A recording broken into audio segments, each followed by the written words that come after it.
ada langkah-langkah pencegahan yang bisa dilakukan di lembaga pendidikan maupun pesantren kita untuk mencegah atau preventif terhadap kekerasan seksual. Yang pertama yang perlu dilakukan oleh pesantren yaitu dengan memisahkan asrama putra dan putri. Itu sangatlah penting untuk dilakukan di pesantren-pesantren. Itu sangatlah penting dilakukan di pesantren-pesantren.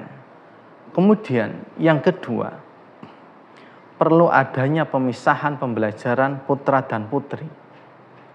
Lebih baiknya santri putra dilakukan oleh pengajar putra, santri putri dilakukan oleh pengajar putri. Kalaupun itu tidak bisa, pesantren putra dan putri dilakukan satu tempat, terus kemudian ada satir atau pemisah. Hal itu salah satu upaya untuk mencegah untuk terjadinya kekerasan seksual di kalangan pesantren. Nah, ada hal juga yang perlu kita pahami.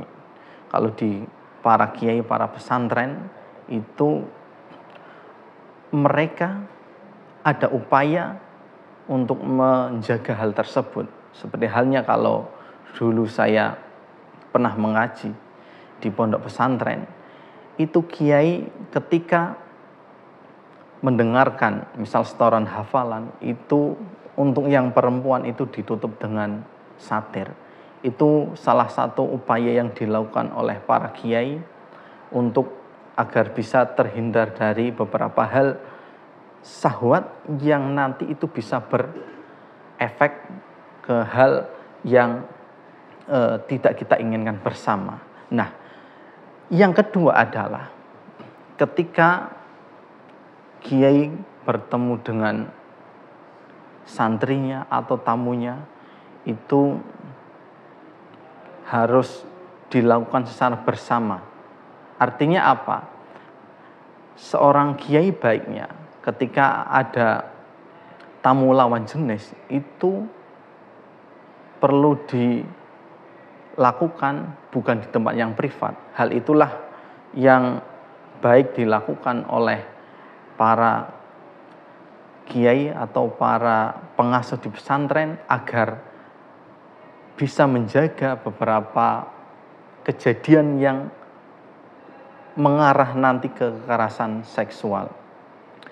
Nah, kemudian yang selanjutnya bahwa pesantren itu juga perlu meningkatkan edukasi terkait seks bebas atau kekerasan seksual.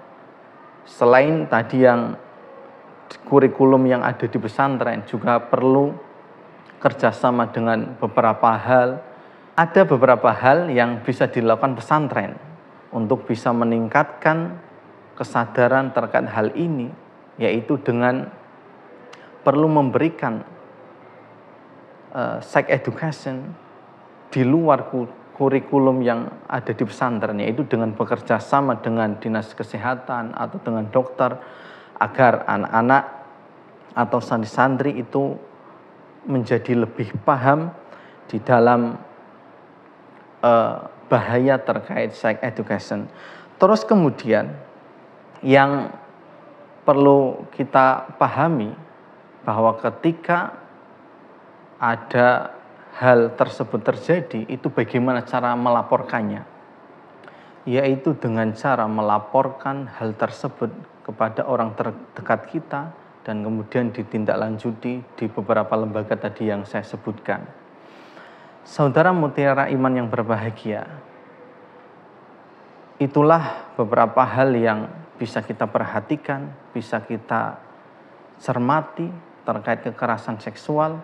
Harapannya adalah agar keluarga kita, saudara-saudara kita bisa terhindar dari kekerasan seksual yang sangat berbahaya untuk generasi masa depan Indonesia.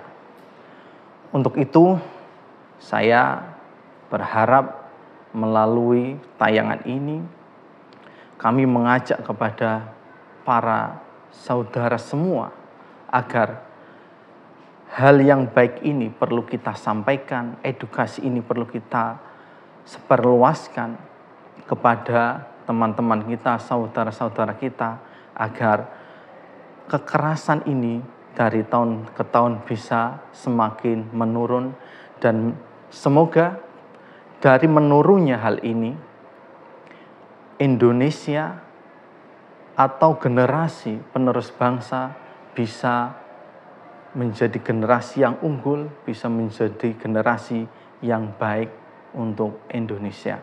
Sekian dari saya, kurang lebihnya mohon maaf. Wabillahi taufiq hidayah. Wassalamualaikum warahmatullahi wabarakatuh. Baik saudara, itulah tadi pembahasan mengenai kekerasan seksual di lingkungan pondok pesantren. Semoga dari sini kita dapat memetik pesan dan menjadikannya sebagai pelajaran bagi kita semua. Demikian episode Mutiara Iman pada kali ini. Saya Maulidah Khairani, mewakili tim yang bertugas pamit undur diri. Wassalamualaikum warahmatullahi wabarakatuh.